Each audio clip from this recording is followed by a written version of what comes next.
Կասեք ինձ, հա, եւ սկսենք։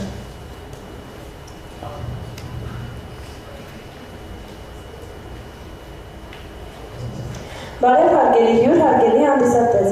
Ուրախ եմ ողջունելու ձեզ անկեղծության պահեր նախագծի շրջանակներում։ Այսօրվա մեր հյուրն է Ավետիք Չալաբյանը։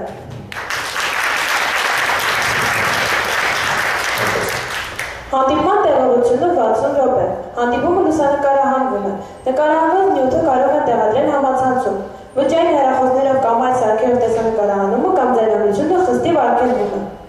Կանոնների մասին, հարգելի հյուր, դուք պարտավոր եք առաջին 1 րոպեի ընթացքում ներկայացնել ձեզ, հանդիպման ավարտին ընտրել լավագույն հարցի հեղինակին, հարցերի պատասխանել հակիրճ, դիպուկ եւ անկեղծ։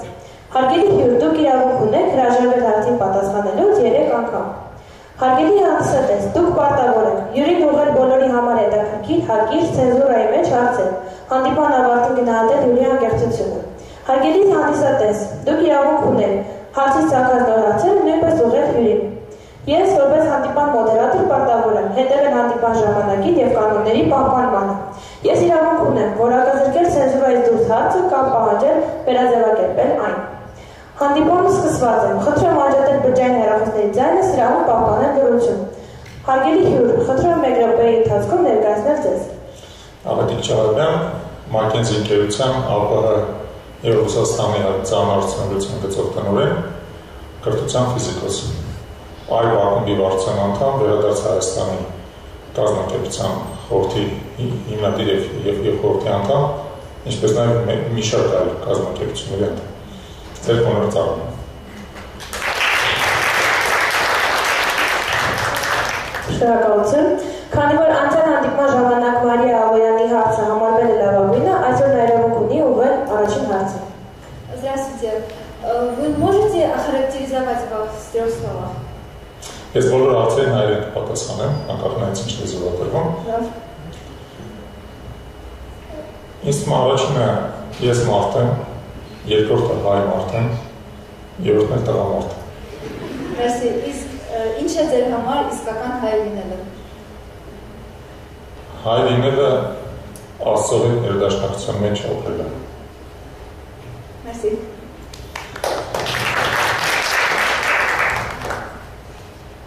Здрасте. Если бы поймали золотую рыбку, какие 3 желания вы бы загадали? Ինձ թվում է այդ ոսկե ձկնիկը ես իմ կյանքում արդեն վաղուց բռնել եմ, կերել եմ, ու եթե հիմա նորը բռնեմ, ոչ մի տես ցանկություն չունեմ։ Merci. Իսկ ինչ ցանկություններ եք ոսկե ձկնիկը իրականացրել։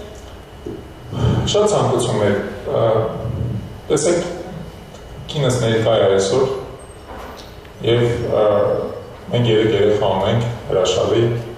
եւ եթե ավելի ընդարձակ իմաստուն ունենք, կոքսել եղբայրս անստած, կնոջս կողքը իր քույրն անստած, հրաշալի ընտանիք ունենք։ Այդ այն ցանկությունն է, որ եթե 20 տարեկանում ոսկե ձկնիկ բռնես, հաստատ պետք է այդ ցանկությունը ապահովես։ Երկրորդ ցանկությունը մարդու ինքնարեալիզացիայի հետ կապված, այսինքն դու կուզենար կյանքում իրականանալ, կյանքում Աստված են ինչ-որ քեզ տվել էներգիան, խելքը, միտքը, ֆիզիկական ուժը, այդ ամեն ինչ իրականացնես կյանքում։ Ես կարծում եմ այդ իմաստով ես երջանիկ մարդ եմ, որովհետև կյանքի 20 տարեկանից սկսած այն տարիները, որ ապրել եմ, ինքնաիրականացման տարիներն են։ Կա երրորդը, որը ավելի երկար պատմություն է ու մինչև վերջ իրականացված չի։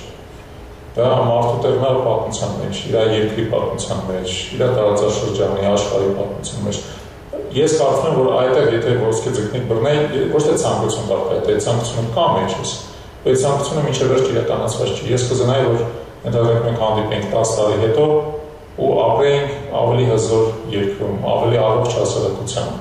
որովհետեւ այս երկրում ձերպես երեխաները 10 տարի հետո ձեզանից 10 անգամ շատ ձերպես երեխա սովորի այս ձևի դպրոցներում կամ 100 անգամ շատ։ Այդ ցանկությունը, որը դեռ չի իրականացել, բայց այլ այդ իմաստով այդ ճանապարհին առաջի քայլերից մեկն է, որ այդ քայլի վրա մենք չենք կանգնելու։ Մենք շարունակելու ենք հուսում այդ ցանկությունը իրականանալ։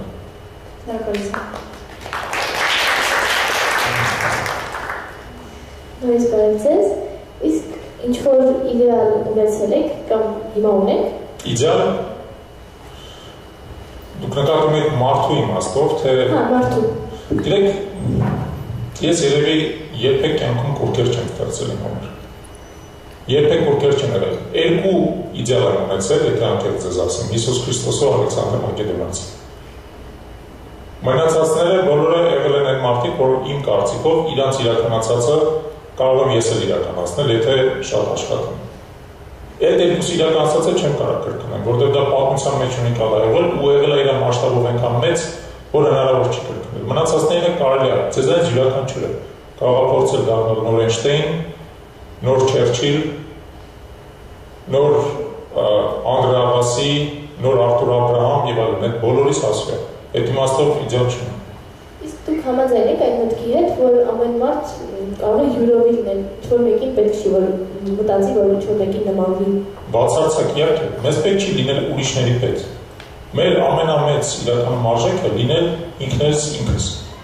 Եվ գնահատել դա իմիջիալից, եւ չդառնալ համատարած ինչ-որ բանի անդամ։ Ինձ թվում է իմիջիալից երևի ձեր դպրոցի մեծ առավելություն է դա, որ ձեզ այնց անում եք, որպես անհատականություն ամեցանում։ Մենք չենք փորձում ստեղծել մի հատ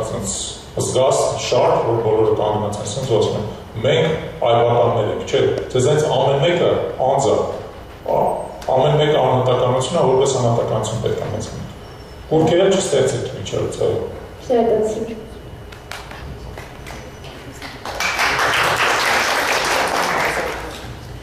Դուք ասում եք առողջ հասարակություն, ուզում եմ հասկանալ, թե ինչի նկատի ունեք դրա տակ։ Գիտեք, առողջ հասարակությունը այն հասարակությունն է, որը ապրում է առողջ արժեքներով։ Չկա կեղծիք, չկա կաշառակերություն, չկա խաբերություն, չկա իմիտացիա։ Դուք առողջան զարթում եք ենթադրենք, եթե հասում մարդիկ արդեն, հա, կրում եք աշխատանքի ուրախությամբ եւ ցանկությամբ։ Չենք մտածում այդ երկրից թողել գնալու մասին, որովհետեւ այդ երկիրը ձեզ տալիս է այն ամեն ինչը, ինչ որ դուք ուզենայիք ստանալ։ Ես վերադառնամ իմ չelsիմ ասացին, որտեղ շատ բաներ ես դուրս եմ ստացել։ Ես ենթադրենք ինքնակազմած գալի մասը ճանապարհից դուրս եմ անցել, այս կուզենայի ստեղ անցնել։ Որպեսզի ես բայց սկսել եմ ստեղ, բայց ինչ-որ բայ հասկացել եմ, որ չի ստացվում։ Այս կուզենայի այդ մեծ է նպատակն է ես նա որ ինչեր չի իրականացել, որ ձեզանից ոչ մեկ այդ դիլեման չունենար, որ ես եմ ունեցել, որ այս երկուն կարող եք այդ անել։ Այդ առողջ հասկացությունը։ Իսկ ձեր կարծիքով ինքը ձեր ոնց որ կրթության ժամանակից գոնե մի քիչ առողջացել է։ Ես կարծում շատ առողջացել, որ գիտեք ոնց է շատ հետաքրքիր բան է։ Ինչ որ բան ավելի վատ է դառնում, ինչ որ բան ավելի լավ է դառնում։ Ու այն ինչ որ ավելի լավ է, կղզիներով է։ Այդ դպրոցը, Թումոն, ենթադրենք, հա, վերադարձ Հայաստան կազմակերպությունը։ Կղզիներն առաջացել, որ շատ ավելի լավն են հաստե այն միջինը, որ կարող է ժամանակ։ Այս սկսել է բաժանվել, հա, իրարից։ Լավը դառը ավելի լավ ու ավելի ընդգծված, վատն էլ այլևս ավելի վատ ու ավելի ընդգծված։ Համարում եմ, որ միջինը դառը ավելի լավ։ Միջինը դառը ավելի լավ։ Բարև ձեզ։ Ուզում եմ հարցնել կյանքում ձեր սովորած ամենակարևոր դասը որն է եղել։ Միաժամանակ դժվարացել ասեմ ինչ։ Ես թերևս կյանքում անցել եմ բազմաթիվ փորձառությունների միջոցով ու այդ իմաստով իհարկե բախտավոր եմ, որովհետև կյանքը մեծ քանակությամբ տարբեր փորձառություններ է բերել առաջ։ Չեմ ասում փորձություններ, բայց փորձառություններ։ Ու այդ փորձառությունների միջոցով անընդհատ դասեր են ստացվել։ Ես գուցե մեկ առանձնացնեմ, չասեմ, որ դա ամենամեծ դասն է, բայց ուղղակի առանձնացնեմ որպես շատ կարևոր դասի փորձառության մեջ։ Ես աշխատում եմ ընկերությունում, որը այսպես կոչված partnership է, գործընկերություն է, այսինքն այնտեղ իմ հետ կան գործընկերներ, որոնք իմ հետ աշխատում են։ Որպեսզի դու դառնաս գործընկեր, մնացած գործընկերները քեզ պետք է ընտրեն որպես գործընկեր, որպես պարտներ։ Եվ շատ մոտեցել էր այն պահը, որ ես պետք է դառնայի պարտներ, այսինքն ակնկալվում էր իմ ընտրությունը, բայց ընտրությունը տեղի չունեցավ, այսինքն հավաքվեց հանձնաժողովը, միջած հանձնաժողովը դա համաշխարհային մակարդակով է, հա, հավաքվեց եւ ընտրությունը տեղի չունեցավ, իմ համաշխատմենցի հաստատություն էր, դառնություն էր, ցավալի վայրն, բայց երբ որ վերադարձան մարդիկ ինձ բացատրում ինչ է տեղի ունեցել, ասենք դες ինչ, դու շատ լավ ես աշխատում, արտակարգ արդյունքներ ունես եւ այլն, բայց մնացած գործընկերները քեզ որպես գործընկեր չեն ընկալում։ Դու չափից դուրս անհատապաշտ ես։ Դու չափից դուրս քո սեփական օրակարգն ես հետապնդում։ Դու չես ուզում մնացածների հետ համագործակցես։ Դու ուզում ես անես մենակեն ինչ որ քեզ ապել։ Եվ եթե տենց է դու չես կարող գործընկեր դառնալ։ Ու այստեղից բայց ես այդպեսին եմ, դա ես եմ, ես ուզում եմ իմ անհատականությունը պահպանել եւ այլն։ Ինձ ասում եք ինչ, հրաշալի է, եթե ուզում ես պահպանես, բայց դու պետք է հասկանաս, որ դու այդ դեպքում պետք է ուրիշ միջավայր գտնես, որ քեզ իրականացնես գործընկերության մեջ, դու պետք է թիմային խաղացող լինես։ Դու պետք է հասկանաս, ուրիշների նաև որակարգը, դու պետք է հասկանաս ուրիշների հետ ինչպես ես, դու ստեղծում որոշակի համատեղ շահ։ Հակառակ դեպքում դու չես կարող իրաց հետ հաջողության հասնես։ Ես մի քանի օր շատ ոնց ասեմ, պրաստրացիայի մեջ եմ գտնվում, որտեղ կյանքի համար ոնց որ բեկումնային բաներ եկել, ես չգիտեի ինչ անել, եւ թողեմ իմ սիրած գործը, որը շատ սիրում եմ, ընկերությունը, որ շատ սիրում եմ, թե փորձեմ այսպես ասած ինձ ջարդել։ Ու իմ համար ոնց որ այդ էր դիլեման, հա, ջարդել։ Բայց այդ մի քանի օրվա բանի արդյունքում, օրումների արդյունքում, ես հասկացա, որ ինձ պետք չի ջարդել, ինձ ուղղակի պետք է նոր բաներ սովորել կյանքում, նոր բաներ, նոր դաս, որը էլ չեմ սովորել։ Ոնց պահպանելով սեփական անհատականությունը, սեփական առանցքը, սեփական ողնաշարը, այնուամենայնիվ դառնալ ավելի բաց մարդկանց նկատմամբ, սովորել մարդկանց հետ համագործակցել։ Եվ ես վերադարձա իմ ղեկավարի հետ, մեր օֆիսի տնօրենով, եւ ասի գիտեք ինչ, եկեք ինձ հնարավորություն տվեք, ես փորձեմ։ Դες փորձի, իհարկե, մեր եկեղեցին այդ իմաստով շատ բաց է, փորձի։ Բայց հիշի, որ շատ դժվար է փորձը։ Անցավ 3 ամիս, ինքը վերադարձավ, ասաց, դες դու ինչ մի հատ հրաշք ես գործել։ Բոլորը գովում են քեզ։ Բոլորը ասում են ինչ որ անհավանալի մի հատ աշխարհություն է տալիս։ Ինչ-որ փոփոխություն, որը ոչ մեկ քեզ այնպես չէ սպասում։ Դու ինչա ձև ես թափում, կապիտություն ես անում։ Ասի չէ, ձև չեմ թափում, կապիտություն։ Կարող բացատրեմ ոնց է անում։ Ու բացատրեցի։ Ծանրաբանական է։ Ես ասում չէի լսել այդ բանը։ Որտեղ դու իսկապես գլխիդ մեջ մեծ տեղաշարժ ես ապրել ընդամենը 3 ամսով։ Շատ ու դրանից 3 ամս հետո ես դարձել գործընկեր։ Ու մինչև գործընկեր։ Բայց կարող եք նշել մի տեղ կամ հանդիպում, որը փոխել է ձեր կյանքն ու կարիերան։ Դու ասում եք կան, որ իմ զարմիկն է։ Ես կարող եմ ասել մի հատ հանդիպան մասին, որ իսկապես իմ կյանքը փոխել է։ Այդ իմ կնոջ հետ հանդիպն է։ Որտեղ ես ապրում էի Հայաստանում եւ ենթադրում էի, որ պետք է Հայաստանում շարունակեմ իմ գործունեությունը։ Այդ բանը ես 26 տարեկան էի, նոր դառնում էի վարչության հետ տնտեսական զարգացման նախարարությունը, որը շատ մեծ հաջողություններ էր ժամանակ, շատ մեծ դա շատ արագ կարևոր է եղել, նախարարը մի 2 ամիս դիմադրում էր, ասում էր այդ տարիքում ոչ մեկի վարչության հետ չենք նշանակել եւ այլն, մենք հավացան ուզում, ու մեկ էլ ես պատահական հանդիպեցի իմ ապագա կնոջը, որը ժամանակ մենք միասին զուգահեռ սովորում ենք ամերիկյան համալսարանում, ու ինքը դիմել էր այդ ժամանակ նաև ամերիկյան կրթաթոշակի, մասկի կրթաթոշակի, եւ 3 ամսից պարզեց, որ ինքը կրթաթոշակը ստացել է։ Ինքը կրթաթոշակը ստացավ, գնաց Ամերիկա սովորել։ Ինձ էլ թողեց ասած մենակ։ Ես չմտածի, որ ես մենակ եմ, ես մտածի, որ դա ինձ ինչ արեց։ Հաստատ ուրիշ ընդդիմություն կարող կարող։ Բայց ժամանակ անցավ, այդպես բան եմ կյանքում, էլի, որ եթե դու նույնիսկ քեզ ռացիոնալ համոզում ես, որ կարաս, երազների մեջ մենք ինքս սկսում է հետ վերադառնալ, որ չէ, զարթնի գնա քո բախտի հետևից։ Ու ես գնացի դիմեցի նույն տարի է դարձնում իհարկե, բայց դիմեցի նույն կազմակերպությանը մասկին, բոլոր հարցազրույցները անցա եւ այլն, ստացա եւս կրթաթոշակ, ու մյուս տարի գնացի Միացյալ Նահանգներ Անահիտի հետևից, ու հետո կյանքս շատ լուրջ փոխեց, որովհետեւ դա ոնց որ չասեմ 150 աշճանով, բայց 90 աշճանով փոխեց։ Իհարկե, եթե երկարաժամկետ նայենք, ամբողջ երկար կյանքի հեռանկարով, կարող է մեկը կարող է նույն կետում հաղթել ինչ-որ պայում մոտենում աշճանը բարեկել։ Բայց ամենայն դեպս այն տարիները, որ անցան, այս ընթացքում իհարկե շատ մեծ փոփոխություն էր։ Շնորհակալություն։ Здравствуйте. Есть ли у вас на данный момент какая-либо цель в жизни? И если есть, то какая? Նպատակ կա ու մի նպատակ էլ չի միջավից, ես ձեզ ասեմ, կան տարբեր նպատակներ։ Կա նպատակ ենթադրենք այն մասնագիտական կարիերան, որով ես այս ընթացքում շարժվել եմ, հասնել իրեն շուտ մի տրամաբանական եզրահանգմանը։ Ես զբաղվում եմ կառավարման բնակավարի խորհրդատվությամբ, մոտավորապես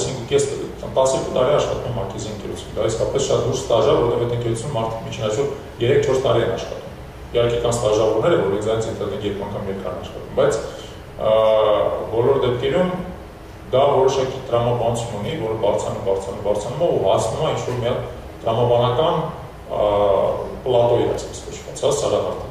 որտեղ դուք հասնում եք ձեր պիկին հաջողության։ Մի խնդիր է դա։ Մյուս խնդիրը դա, որ այդ պիկին հասնելուց հետո ես չգնամ թոշակի, որտեղ այդ պիկին հասնում մի քանի տարուց արդեն, հա, 2-3-5 տարուց, բայց այլ կարողանամ գտնել հաջորդ, այսպես ասած, S-curve-ը գիտեք ինչ է։ Այդ գաղափարը գիտեք ինչ է S-curve-ը։ S-curve-ը S տարով պատկերացնում եք։ Բոլոր զարգացումները ընդհանրապես ասած։ Ունեն այս կրվի տրամաբանություն, այսինքն սկզբից դանդաղ է, որտեղ կուտակում է կրվում։ Հետո շատ արագ է բարձրանում, որտեղ դուք ունեք ֆիզիկական մասը, բայց հետո սկսում եք դանդաղել, որտեղ դուք հասնում եք ձեր պլատոյին։ Ես այս կրվի այս ասում եմ, որ սկսում է դանդաղման մասը, հələ չի հասել, բայց դանդաղ։ Այն համար երկրորդ կարևոր նպատակը դա ոնց որ հաջորդն է։ Հաջորդ այս կրվը գտնել կյանքում։ Դա շատ դժվար բան է, երբ դուք արդեն 40 տարին անցնում եք, ուզում եք հասկանալ կյանքում հաջորդ այս կրվը որն է, շատ դժվար խնդիր է։ Այդ դա շատ կարևոր նպատակ է։ Էլի նպատակներ կան, բայց դուք մի նպատակի մասնարարեցիք, իսկ ես ձեր ուսացրի։ Спасибо.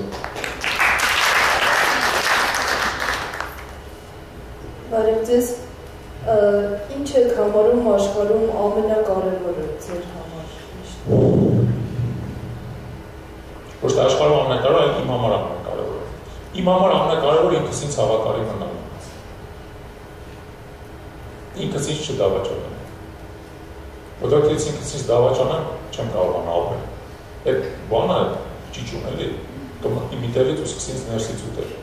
եթե ինքս ինձ դավաճանեմ։ Իսկ կարող եք մի երկու խոսքով ասել ինչպես եք պատկերացնում հենց դավաճանություն, հասկացողություն։ Պետք է չկեղծես, չպետք է խաբես։ Չպետք է խաբես։ Հենց խաբում ես, հենց սուտ խոսք ես ասում, ցանկացած բաներից ելնելով, ամենամեծ գաղափարներից սուտ խոսք ես ասում, այդ սուտը այդպես որդի մեջ մտնում մեջը ու սկսում եք ես ուտել։ Սուտ չասես։ Ինքդ քեզ պետք է սուտ չասես ամենակարևորը։ Որտեղ մարդկանց համար ամենադժվար բանը այդ հենց ինքնախաբեությունն է։ Իրանք իրանց խաբում են։ Խաբում են տարբեր նկատառություններ, որտեղ երեխեքից պիտի տիրություն անեն, որտեղ այս, որտեղ մեր երկրում սենց չպետք է անես։ Չպետք է անես։ Լավ գիրք կա իմիջալուց, չգիտեմ դեզայնցով ակարտացել, կոչվում է Fountainhead անգլերեն, հեղինակը Ayn Rand։ Խորհուրդ եմ տալիս ձեզ կարդալ, Fountainhead-ը ինչ այստեղ ճարտարապետները ներկա են, մեր ճարտարապետ ընկերները, իրենց վաղուց են խորհուրդ տվել Fountainhead-ը կարդալ, որտեղ դա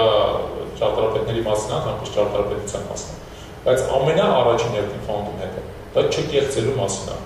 Գլխավոր հերոսը կյանքում շատ ծանր փորձությունների է հանդիպում, շատ ծանր։ Որտեղ ինքը միշտ հավատարիմ է ինքն իրան։ Ինքը իր էսթետիկական արժեքներից, իր պատկերացումից, թե ինչպեսին պետք է լինի ճարտարապետությունը, ինչպեսին պետք է լինի ճարտարապետական միջավայրը, երբեք չի նահանջում, բայց հասարակությունը չի ընդունում դա։ Քանի որ հասարակությունը չի ընդունում դա, ինքը շատ ծանր փորձությունների միջով է։ Այդ ամենակարևորն է։ Մեզ միջած դժվար է մի քիչ, որովհետև այն ինչ որ գրված է Fountainhead-ում, դա ոնց որ ծայրահեղ տեսակն է։ Ծայրահեղ կոշտ մարդու տեսակն է։ Մենք ստիպված ենք գնալ կոմպրոմիսների, բայց նույնիսկ այդ կոմպրոմիսի գիծը պետք է շուրջը պահես ու հասկանաս, որ ըստեղից այնքան մարդուն չպետք է գնաս կոմպրոմիսը։ Որտեղ ներսում այդ որդը կմտնի։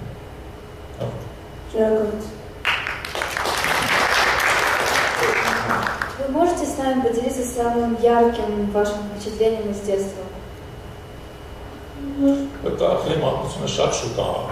перемեցլելի։ Բայց ես դա հետաշի բաս է, կարող է այդքան վառ տպավորություն չի, բայց այդ տպավորությունը մինչև հիմա հիշում եմ։ Ես ուրեմն երբ որ 7 տարեկան էի, ինձ տատիկս տալել էր իր մորթունը, որը գտնում էր մենք ապրում ենք այդ ժամանակի Նորասիայի մոտ, իր մորթունը գտնում էր 3-րդ մասում, 3-րդ մասը խորքեր, այս տատիկս տալին հեռու։ Ուրեմն ինչ-որ մի պահ ես գալիս եմ տատիկիս եմ սկսում ման գալ, իրան չեմ գտնում։ Գալիս եմ իր քրոջ հարցնում, ուր է տատիկս, ինքն մի հատ երկիմաց ժպտում, այդ հետո հասկացա, որ տատիկը գնացել է զուգահեռ, իսկ երկիմաց ժպտում է այդ պատճառով։ Իսկ ինձ թվում է այդ երկիմաց ժպտից, քանի որ 7 տարեկան երեխա եմ, որ տատիկս գնացել է, թողել ինձ գնացել է։ Ես ներսումս մի հատ բողոք առաջանում բնականաբար, ես թողել եմ սեփական տունը, դուրս եմ գալի դարպասից, ասում դե ես ինքս այդ իմ ոտով կգնամ տուն։ Ու գիշերը երեկոյան մութ ոտով որ գնում եմ 3-րդ մասից գալիս հասնում մեր տուն կինովացիա։ Պատկերացնում եք։ Ու ես սա այդ ընթացքում դնում եմ լաց եմ ելնում ու բան տատիկ ինձ դավաճանել է բարի։ Ու դից հասնում եմ տուն։ Եկե տենում որ մամաս մի հատ իշում է սարսափելի վիճակում, որտեղ բոլորը մտածում են իսկ կորել եմ ընկել եմ Երևանյան լիճը, ես ինչ այդ շներով ինձ են որոնում սա քաղաքում։ Հետո այդ դες սկսում են զանգել պապային, բան մնացած բարեկամներին, որ ավիկի գտնվել են, բան ընդդեմ սա հավաքվում է, պապան մտնում ինձ տեսնում, շրախ ճապոնական։ Այդ բանը ես հասկանում որ այդ ավելի շուտ սիրուց է, հաստի բանից։ Որտեղ սա ասում են, ինչ ես խփում երեխուն ախր պատկերը, դա մեծ կարևոր է։ Բայց այդ մեր տպավորությունը երբեք չես մոռանում։ Երբեք չես մոռանում, որտեղ բանից դուրս է գալ, էլի նորմալ ռամկից դուրս է գալ։ Большое спасибо. Բարև ես մոտ հարց եմ ուզում տալ ըստ ձեզ ներկայային ինչ վիճակում է հայկական management consulting-ը եւ ինչ հեռանկարներ ունի ապագայում։ Երեք հայկական management consulting-ի մեր հետաքրքիր առանձնահատկություն ունի։ Նախ կա, սկսենք դրանից, որ նա կա։ Այո, մի քանի ընկերություններ աշխատում են management consulting-ում ու իմիջիայից վատ չեն աշխատում եւ նաեւ աշխատում են երկրից դուրս։ Դա նաև իմիջիայից լավ չափանիշ է նրա, որ մարդիկ, որոնք Հայաստանում են մնացել Հայաստանում են աշխատում, կարողանում են օրինակ բուրսը պատվեր ստանալ։ Այո, քանի որ իմ ընկերների ինչ-որ մի մասը Հայաստանում հենց պաստոր management consultant-ներ են, ու ես տեսնում եմ մեկը երեք գնում է ընդհանրենք, մեր ընկերներից մեկը Գաբրիելյան Գագիկը։ Գնում է ջեր բարերներով Կոսովոյից, ընդհանրենք, ու Կոսովոյի management consulting-ը իրականացնում։ Կամ մեկը ասում թե Սուրիկը Պողոսյան, գնում է ջեր բարերներով Կիրգիզիայից, եւ այլն, այդ լավ նշան է։ Այսինքն, այդ իմաստով management consulting-ը Հայաստանում կան, նաև աշխատում է տեղական ընկերությունների վրա, աշխատում է նաև կառավարության վրա։ Իմ իհարկե սիրած ընկերությունը տնտեսություն եւ արժեքներն է, ենթադրում եմ, որ առաջվել է դրանց հետ, որտեղ իմ մոտիկ ընկերներն են աշխատում, ու որոնք ինչ-որ իմաստով նաև կարողացել են բարձրանալ management consulting-ից եւ զուգահեռ փաստորեն կարողանում են ինչ-որ իմաստով երկրի տնտեսական զարգացման նաև որակարգ ձևակերպել, որը շատ գնահատելի է, շատ գնահատելի է։ Մենք ևս մի հատ հարց, ըստ ձեզ ինչ տարբերություն կա հայկական management consulting-ի եւ ռուսական management consulting-ի ինդուստրիաների պրակտիկաների հետ։ Ես ռուսական management consulting-ում չեմ աշխատում, McKinsey-ն դա ռուսական ընկերություն չէ։ McKinsey-ն համաշխարհային ընկերություն է։ Այդ իմաստով եթե հարցնեք ինչ տարբերություն կա McKinsey-ի եւ հայկական management consulting-ի, տարբերությունը իհարկե շատ մեծ է։ Որովհետեւ հայկական management consulting-ը բոլոր դեպքերում ամեն առանձին վերսատերում դա փոքր կազմակերպություն։ Փոքր նոր առաջացած գուցե հաջողակ, բայց առայժմ նա գտնվում է իր կայացման նախնական փուլում։ Եթե վերցնենք այն ընկերությունը, որում ես եմ աշխատում, մեր ընկերությունը ստեղծվել է 1926 թվականին Նյու Յորքում։ Արդեն համարի 90 տարեկան ընկերություն է, աշխարհում ունի 15000 աշխատող, որոնցից մոտավորապես 1500-ը գործընկերներ են։ Աշխատում է բոլոր սեկտորներում համարյա հսկայական քանակությամբ գիտելիքներ ակտակել, աշխարհում տարբեր կառավարությունների հետ աշխարհի փոխարոն ընկերությունների վրա։ Իհարկե մասշտաբի, ազդեցության, կշռի բանի հսկայական տարբերություն։ Իսկ եթե համեմատեք Հայաստանի, Ադրբեջանի ու Վրաստանի management consulting-ը, ինչ կարող եք ասել։ Ոչ մի բան, որտեղ չգիտեմ, եւ Վրաստանում ու Ադրբեջանում կա management consulting, թե չէ, բայց կարող եմ ասեմ, թե հետեւյալը հետաքրքիր բան է։ Մեր ընկերությունը դե բնականաբար մենք աշխատակիցներ ենք վերցնում առանց որևէ ազգային խտրականություն, բնականաբար։ Երբ որ ես ընդունվեցի աշխատանքի, ինձ համարյա զուգահեռ ինձ գուցե մի կես տարի ավելի ուշ նաև ադրբեջանցի մի գործընկեր որտեղ ընդունվեց աշխատանքի, որը եւս հիմա գործընկեր է։ Բայց դրանից հետո ինձանից հետո մեր ընկերություն աշխատանքի Մոսկովյան գրասենյակում ընդունվել են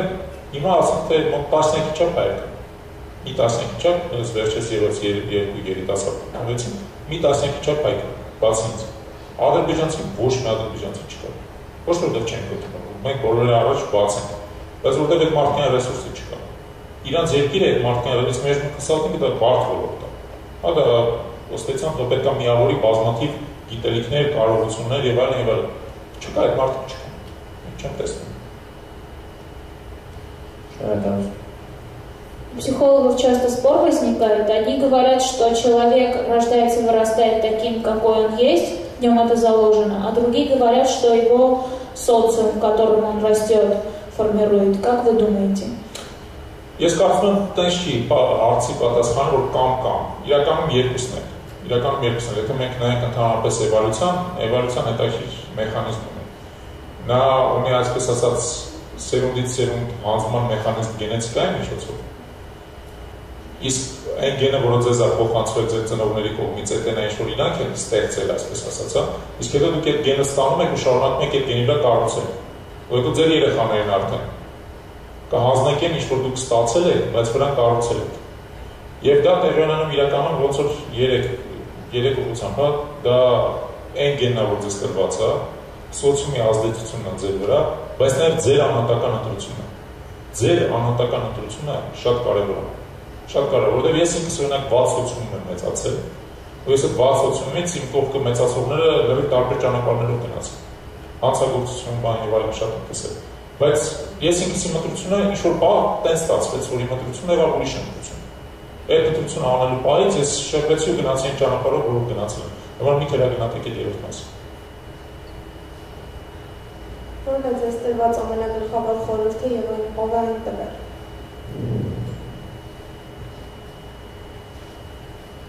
Այդ նույն դասի բանն է, չկրկնվեմ, որտեղ ես արդեն ասացի, որ իմ ղեկավարը ինձ խորհուրդ տվեց, որ ես ընկալեցի, ու դա երևի ամենակարևոր խորհուրդն էր, որը երբևիցե ստացել։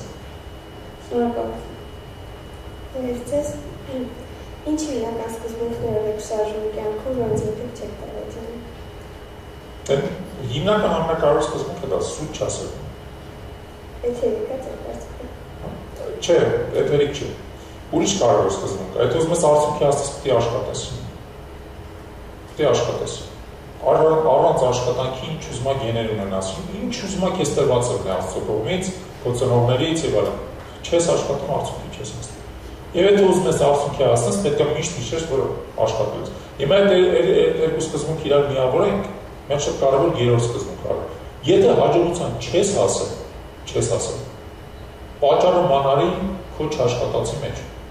Այսինքն քեզ մի խափի, մի փորձի պատճառը որնել որևէ այլ տեղ։ Այլ մտածի նրա մասին դու ինքդ ինչ չես արել։ Ինչ հաշվի չես առել, ինչի մասին չես մտածել, ինչ չես պլանավորել, ինչը մինչև վերջ չես հասցրել եւ այլն։ Դա շատ կարևոր սկզբունք է, որովհետեւ եթե դուք այդ սկզբունքով եք առաջնորդվում, դա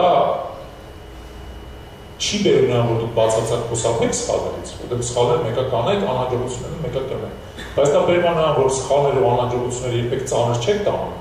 եւ այդ սխալներից ու անհաջողություններից բան եք սովորում։ Այդ շատ կարևոր է, այդ երրորդ սկզբունքը ես զգալիացնում։ Շնորհակալություն, որ ասացիք սխալների մասին, որ նաև ձեր կյանքի ամենամեծ սխալը կամ երևացող, որ ձեզ ինչի մեջ եք Սխալներ շատ են եղել, մեծ սխալներ են եղել, փոքր սխալներ են եղել, ես չեմ կարող ասեմ ամենամեծ, ես պատկերացնում եմ, չէ, ձեր հարցը միշտ ամենա, որն ամենա, չգիտեմ որն ամենա, բայց կարող եմ սխալներ ունենալ բերել, որը լուրջ մեծ սխալներ, լուրջ մեծ հետևանքներով։ Սրանից երևի մի 7-8 տարի առաջ ես 2005-2006 թվականներին այս մոտավորապես ես ներկուս որոշում ընդունեցի, որ պետք է ակտիվանամ Հայաստանը, մինչև այդ ես հիմնականում Ռուսաստանում էի գտնվում, Հայաստանի անցուդարձինքի չէի մասնակցում, որոշեցի, որ պետք է ակտիվանամ, ու սկսեցի մտածել այն ֆորմատի մասին, որում ես կարող գալ, ներգրավել եւ մարդկանցից սկսել աշխատել։ Ունեն ստացվեց, որ իմ ընկերներից մի քանիսը այդ ժամանակ սկսել են հասարակական կազմակերպություն ստեղծել։ Ու ես որ եկա իրան հետս քննարկեցին, բան առաջարկեցին գալ ներգրավել։ Ես եկա ներգրավեցի ու հետո նեն ստացվեց, որ աստիճանաբար իմ ընկերների ու նաև իրանց ընկերների ոնք կազմակերպության մեջ են։ Ու իմ ու էլի մի քանի ընկերների, որոնց ես եք վերել արդեն մեր կազմակերպություն։ Այդ երկու թևերի միջև աստիճանաբար սկսեց լարվածություն առաջանալ։ Լարվածությունը աստիճանաբար կազմակերպությունը վերածվեց երկու բևեռի, այդ երկու բևեռների միջև լարվածությունը դառավ ավելի լուրջ, ու վերջը դա վերեց նրան, որ կազմակերպությունը ոնց որ մեջից պայթեց, մենք թողեցին դուրս եկանք եւ այլն, իրանք մնացին շարունակեցին, բայց կարծում եմ ոչ հաջող։ Ու հիմա ես որ հետադարձ նայեմ դրա վրա, այդ ամեն ինչի վրա որ տեղ ունեցավ, որտեղ այնտեղ երբ որ դա տեղ ունեցավ, շատ քննարկումներ գնաց, ով էր մեղավոր, այս մեկը ես սխալ ասեց, այդ մեկը ես սխալ արեց եւ այլն։ Ես հիմա հետադարձ մտածում եմ, որ մեծ հաշվով ես պետք է այդ ամեն ինչի էլի մեղք իմ գլխի մեջ որոնեմ։ Որտեղ այն բան, երբ որ լարվածությունը սկսեց առաջանալ, ես ոչ թե սկսեցի մտածել նրա մասին, ոնց է լարվածությունը մարեն, ու մարդկանց հետ համագործակցության եզրեր գտնեմ, եթե նույնիսկ ինչ-որ բաներ իմ համար ընդունելի չեն։ Այլ ես սկսեցի մտածել նրա մասին, ոնց լարվածությունը սրեմ, ոնց հաղթեմ, ոնց իմը հաստատեմ եւ այլն։ Իսկ իրանք էլ նույն ձևի, որտեղ ոնց դա դառնում պինգ-պոնգ։ Ուզում ես փողը ցույց տաս, իրանք ուզում են փողը ցույց տան։ Ու աշճանաբար այդ էսկալացիան գնաց, ասած մի կետի, որտեղ իրանք իրանց ուժը ցույց տվեցին, մենք մեր ուժը ցույց տվեցին, մենք իրանք չհաղթեցինք, իրանք մեզ չհաղթեցին, բայց ընդհանուր գործը տապալվեց նրանց։ Ու այդ շատ ցավալի դաս է միջոցի համար, փառքաստու դրանից հետո տես բանը երբեք այդպես տեղի չունեցել, որովհետև ինձ թվում է դասի վրացրեցի, բայց որպես ձախողում շատ մեծ ձախողում էր։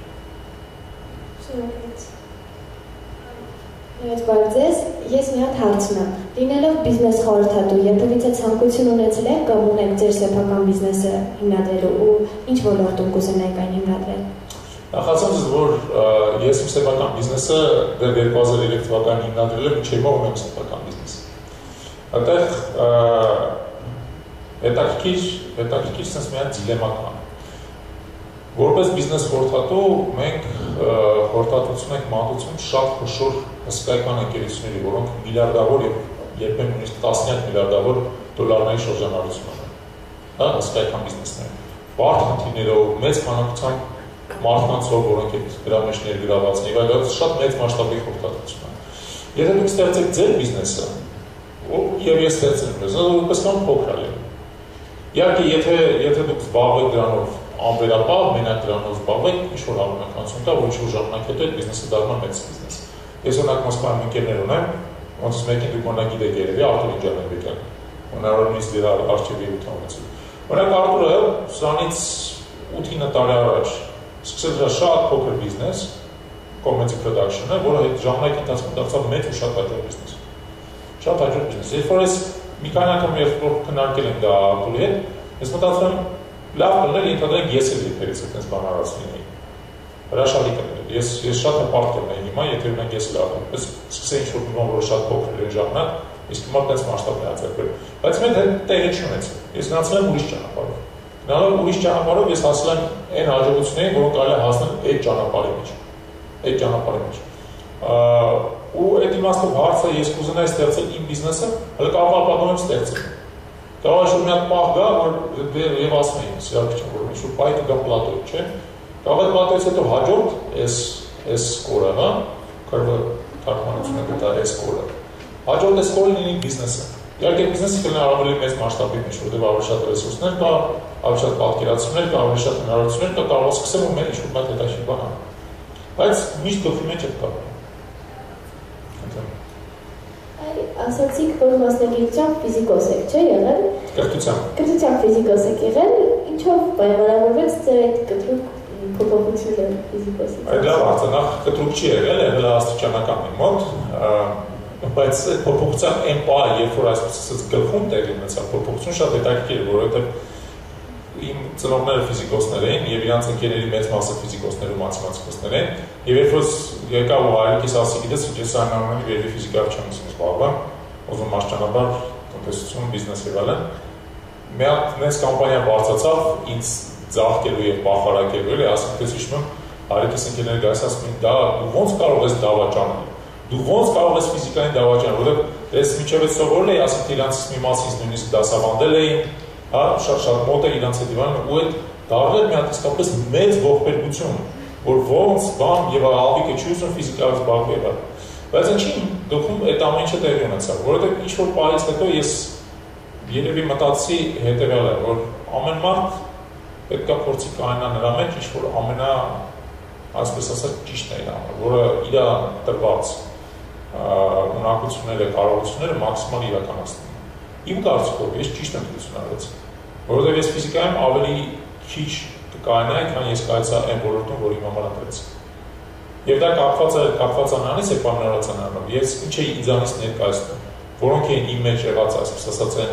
ուղղությունները այն ձիրքերը որ ես պետք է իրականացնեի իմ ընտրության միջոցով ես կարծում եմ զբաղվելով բիզնեսով բիզնեսի խորհրդատվությամբ ես ավելի շատ իրականացրեցի քան թե եթե զբաղվեի ֆիզիկայով շնորհակալություն ու մի հարց է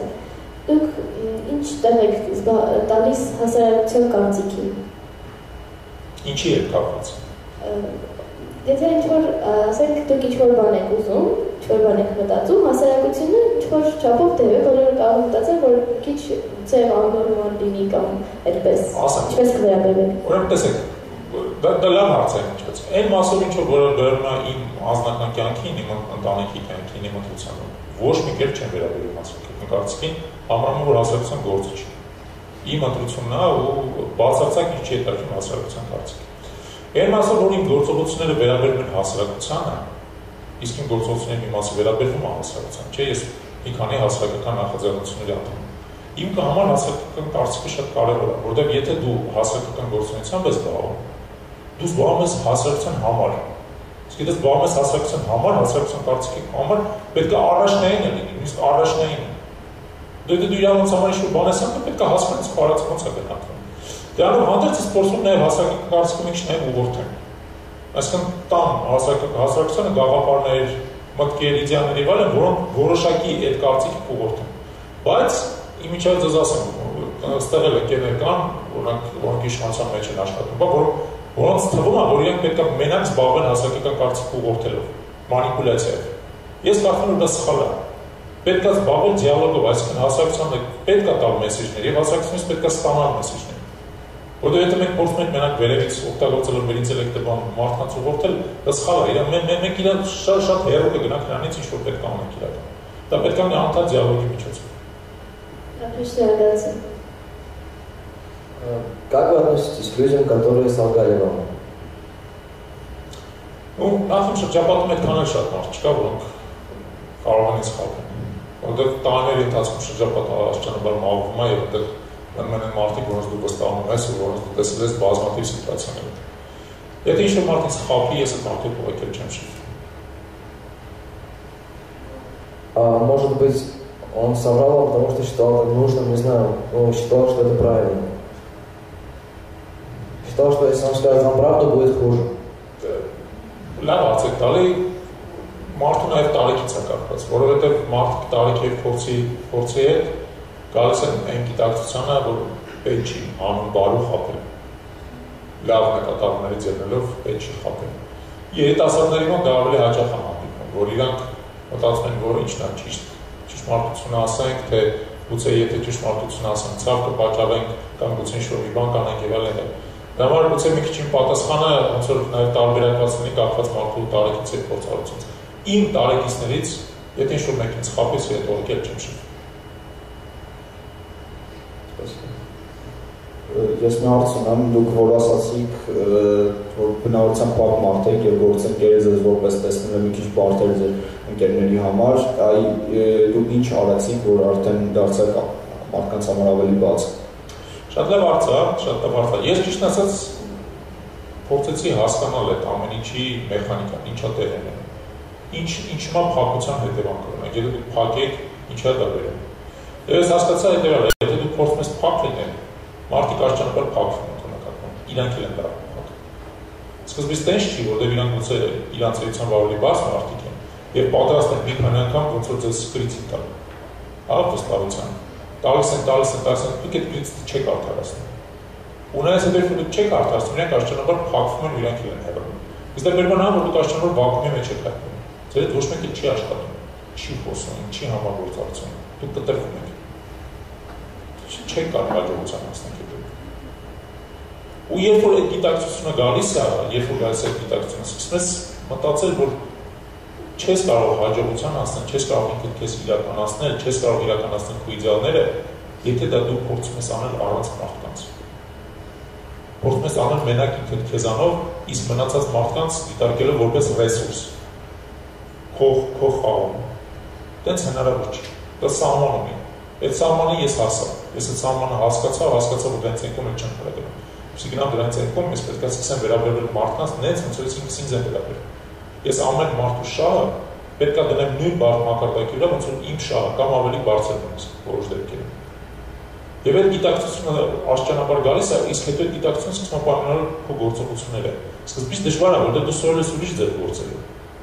Կարող է գլխի մեջ ինչ-որ մի տեղ կա, բայց ոնց որ sense ինստինկտները աշխատում են ու քեզ շարունակում են դավաճանել։ Բայց աստիճանաբար հետո ստիպում ես քեզ։ Ստիպում ես, ու դեռ մի հատ հետաքրքիր բան կա, մոդել կա, որը նաև ձեր հետ կարող է կիսվել։ Ու սկսում ես մտածել քո գործողություններից, որոնք են հակասում այդ գաղափարախոսությանը։ Հա։ Եվ որ հասկանում ես կոնկրետ գործողությունները, որոնք հակասում են այդ գաղափարախոսությանը, ինքդ քեզ որոշում ես, երբ որ ուզում ես այդ գործողությունը անես, դա կանգնի սկզբից։ Ստիպի քեզ չանել այդ գործողությունը։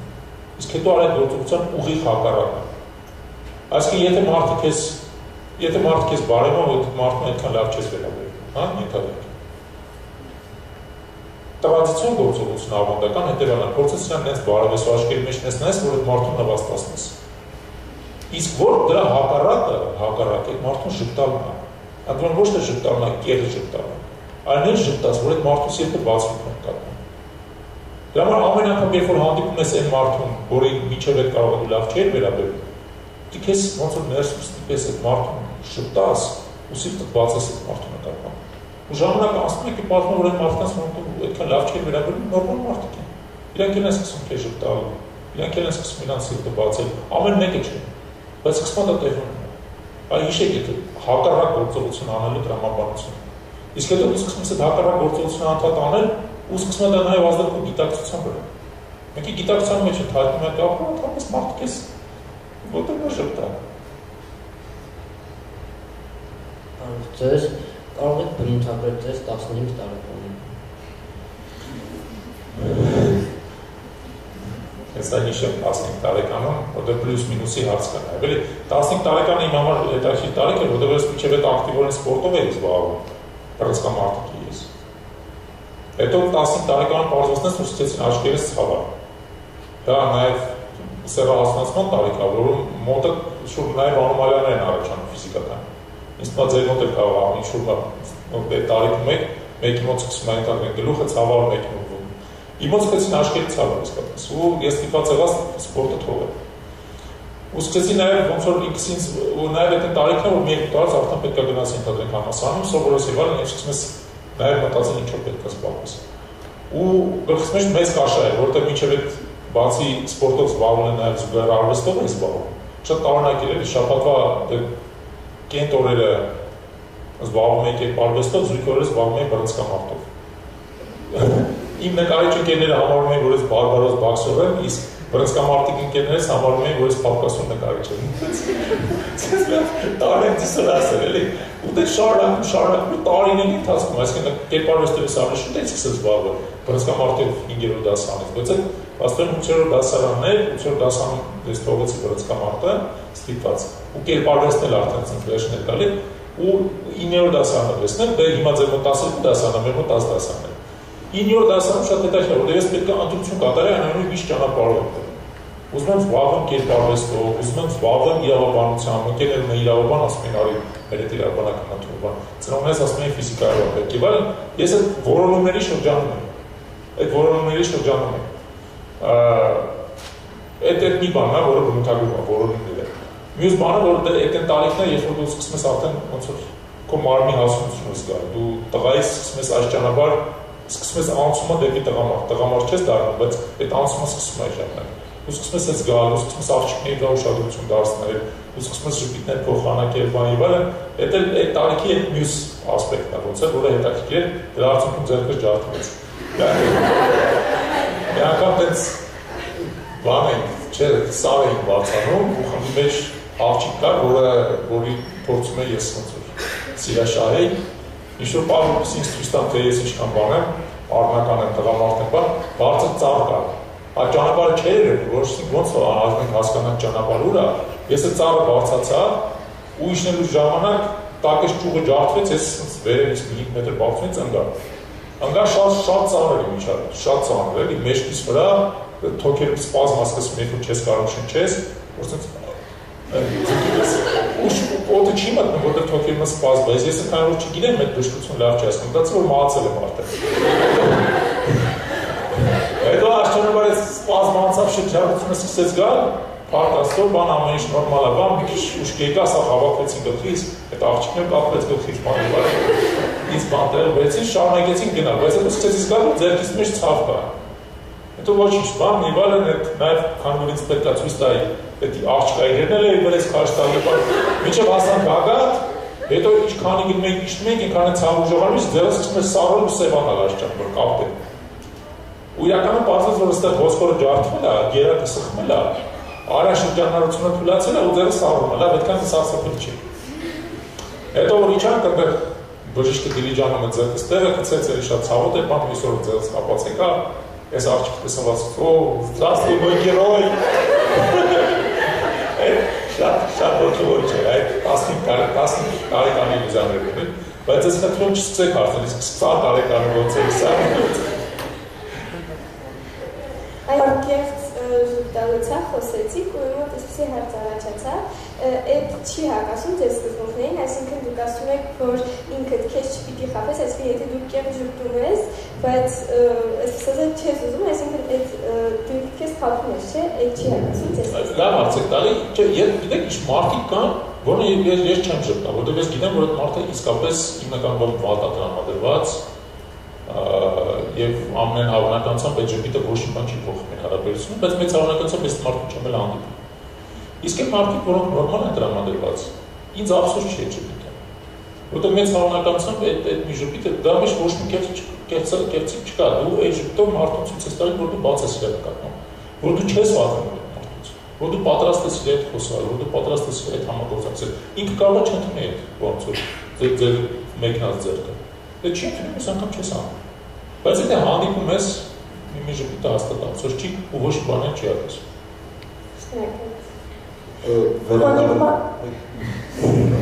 Հանդիպման ավարտին մնաց 5 րոպե։ Ինչի՞։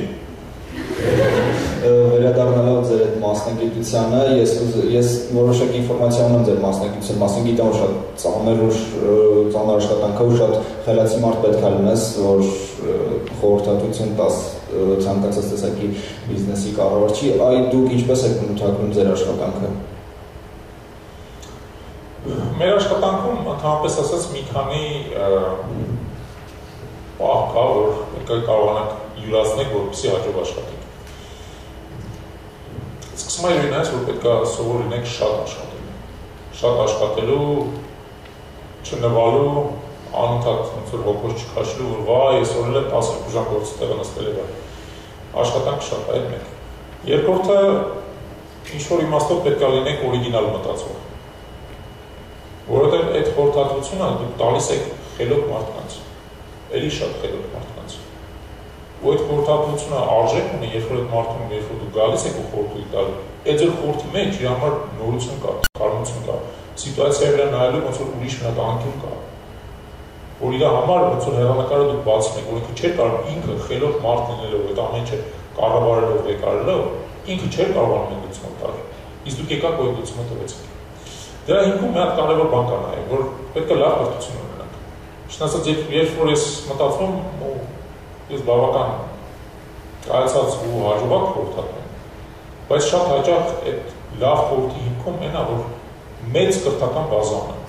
եւ դա ոչ միայն ենթադրենք համալսարանական բիզնես դպրոցնավորություն, գրքերն որ կարդացել են, մարդիկ են, որոնցից շփվել են, իրանց իդեալներն են, որոնք յուրացրել են մարդը։ Դա հնարավորություն է տալ գլխի մեջ մեծ բագաժ ունենալու։ Ու այդ բագաժից միշտ գտնել հետաքրքիր լուծումներ։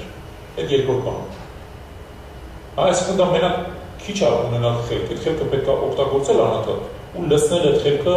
ինֆորմացիայով ու բացառապես սովորացնել, որ այդ խելքը այդ ինֆորմացիայից անընդհատ նոր ոնց որ բան ստեղծում, նոր պրոդուկտ ստեղծում։ Այդ երկրորդ ասպեկտն է։ Երրորդ ասպեկտը հետևյալն է, դուք պետք է կարողանաք նաև մարդու վրա ազդել։ Այդ խորհրդատվություն եք մասում, պետք է կարողանաք ազդել, մարդը պետք է ձեր խորհուրդը ընդունի։ Այն դուք երիտասարդ եք, ձեզ թվում է, որ եթե խորհուրդը լավ, խելոք, տրամաբանական խորհուրդ է, մարդը կընդունի։ Իրականությունը ավելի բարդ է։ Այդ խորհուրդը քիչ է լինի խելոք, տրամաբանական։ Նա պետք է հաշվի առնի կոնտեքստի մեջ բազմաթիվ էլեմենտներ, որոնք մինչև վերջ պարզ չեն։ Դուք այդ մարդու հետ պետք է ունենաք վստահության դաշտ։ Բացի ձեզանից այդ մարդու վրա գուցե այդ խորհրդի հետ կապված էլի ուրիշ մարդիկ պետք է կան ազդեն, որովհետեւ ինքը նույն բանը մի քանի տեղից լսի։ Ու երբ որ դուք իրան ասում եք, ասի հա, երևի իսկապես էլ եթե մի քանի մարդ սա մասին ասում, ուրեմն սա մեջ ճշմարտության հատիկ կա։ Այսինքն այդ խորհրդատու լինելը նաև դա մեծ պատկերը տեսնելն է, դա հասկանալ թե ազդեցությունները մեծ պատկերի մեջ ինչպես են տարածվում, ով ում վրա է ազդում, ով ում է լսում,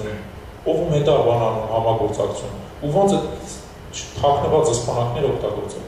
Դրա համար այդ իմաստով շատ բաներ կա, որ պետք է կարողանաս անես, որպեսզի լինես լավ խորհրդատու։ Բայց մյուս կողմից եթե ես կարողացնեմ, ձեզ այն յուրաքանչյուրը կարողանամ։ Դա նշանակում է ինչ-որ կետից պետք է սկսել, հասկանալ դրա բարդությունը, բայց այդ բարդությունը սովորելու բան է։ Իմ մոտ էլ մի անգամ չի ստացվել։ Եվ ոնց ես ասացի, 12 տարի է ես արդեն Մակենզիում աշխատում, մինչև 2 տարի սովորել եմ բիզնես դպրոցում, որը ոնց որ պատրաստություն ա դրան պատրաստություն։ Հետո դրանից առաջ 2 տարի նախարարություն եմ աշխատել, այսինքն իրար գումարեք 16 տարի։ Չհաշված մինչև այդ ասպիրանտուրա էր, բայց եթե նույնիսկ պրոֆեսիոնալ կարիերան վերցնենք 16 տարի է, բավական երկար ժամանակ։ Ու դա աստիճանաբար է եկել, միանգամից չի ստացվել։ Բայց մյուս կողմից ժամանակակից աշխարհը առավելությունն է, որ ժամանակակից աշխարհը հասկանա, որ դուք միանգամից ամեն ինչ չեք կարող անել։ Ու ձեզ հնարավորություն է այս աստիճանաբար անելով սովորել, հասնել փոքր հաջողության, դրա վրա կառուցել հաջողությունը ու գնալով։ Պատասխանելով մի քանի հարցերի, դուք հաճախ հիշատակեցիք գործընկեր բառը, իսկ ինչ է ձեր համար հենց ընկերությունը։ Դա հարց է տալի, ինչոց է պատասխանը մինչև վերջ չգիտեմ, ասում չի, որովհետև ժամանակի ընթացքում ընկերներից մեծ մասը դառնում են գործընկերներից։ Իսկ այն ընկերներից, որ չեն դառնում գործընկերներից, նրանց հետ ավելի քիչ եմ շփվում։ Ոչ թե որովհետև չեմ ուզում շփվում, որովհետև ժամանակը չի եկել։ Դու ժամանակը չի եկել, չնայած